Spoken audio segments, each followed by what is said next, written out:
Another Forgotten Child is a real emotional roller coaster. This is another foster care memoir by Cathy Glass, and as I have mentioned recently, I've been rereading all of her books in chronological order this time, and I'm actually getting near the end and getting up to kind of more recent.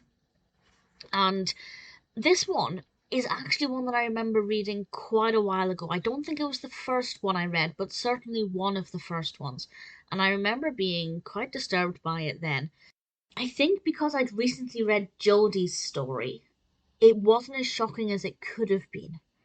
But certainly reading it in isolation, it is still pretty harrowing.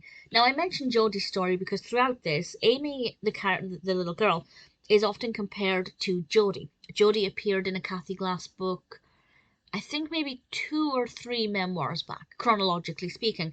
And this is why I partly recommend reading them in chronological order, because when those stories are mentioned, you have that reference. But we see a little girl who has suffered a very similar level of severe neglect, maybe even worse neglect, in terms of how she is looked after on the day to day. She basically never went to school. She was filthy. She never washed her hair. She was wearing rags for clothing. She was riddled with head lice. A real strong case of neglect.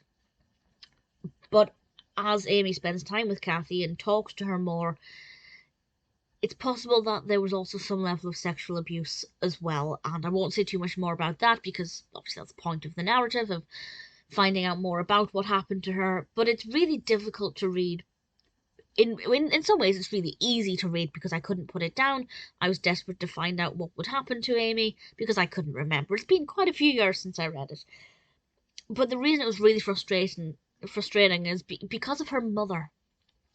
Her mother drove me insane. And Cathy even snapped at her at one point, which she never does, which should go some way to highlighting how how difficult her mother was, because her mother claims to love Aimee, but she claims to love her in ways that means she doesn't want to wash her hair because Aimee doesn't want her hair washed. She feeds her only biscuits because that's what Aimee wants. She's given Aimee everything she wants and nothing that she needs. Her mother is also drug dependent and is not fully mature.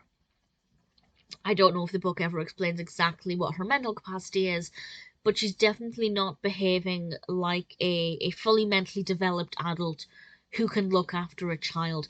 And that in itself is horrific enough. There's this one moment where I won't spoil anything else, but I want to mention this, where Aimee explains how she wants to be with her mother because her mother is unwell and her mother actually emotionally manipulates her this way by saying, I'm unwell, you should be with me, not with your foster carer. And Aimee explains that she needs to be with her mother so that she can put her mother on her side so that the vomit doesn't go back down her throat. No 8-year-old should have that level of knowledge. They shouldn't even know that drugs and alcohol can make a person be very vulnerable in that situation. Never mind being responsible for making sure your mother doesn't choke to death. That's just it made me sick to think that her mother was putting her daughter through this constantly. I absolutely hated reading that. I hated her mother's behavior, every tiny thing that Aimee said. Aimee, of course, twisting things so that it seemed like she was being badly treated by Cathy. Her mother took everything and twisted it and complained, and it's very infuriating. Not just because it's difficult to see Cathy being treated like this, but also because the amount of time and possibly money when it comes to court cases that the social services have to give up because of these lies and malicious complaints. Clearly, she loves her daughter for the wrong reasons and in the wrong way. And it's just so frustrating to actually read because every time Aimee takes a step forward, her mother makes her take 2 steps back. Having said that, I thoroughly enjoyed it for the right reasons. It's really nice to see when there's this glimmer of hope that Aimee can change her behavior and that she can, turn over this new leaf and start a new life.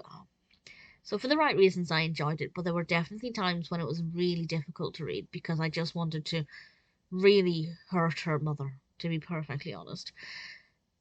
Maybe one of the most powerful. As I said, having read Jodie's, I feel like Jodie's was a lot more emotional, much more of a roller coaster. But I will say there is one moment in this book, a turning point, where certain horrible characters actually made me start to feel sorry for them. And I won't say any more than that, but I'm sure you'll know. It's the scene with the full English breakfast. I won't say any more than that, but that I thought was very eye opening and very interesting. But other than that, it's definitely very gripping, very compelling, a brilliant read most of the time, but it will raise your blood pressure, absolutely.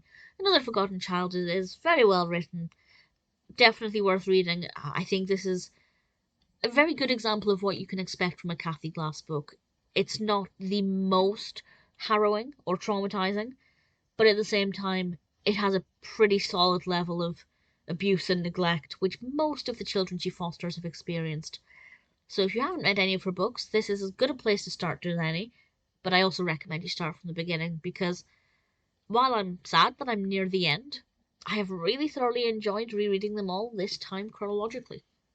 Looking forward to the last few. This one is one that I might read again in the future at some point. Another Forgotten Child is definitely one that I recommend.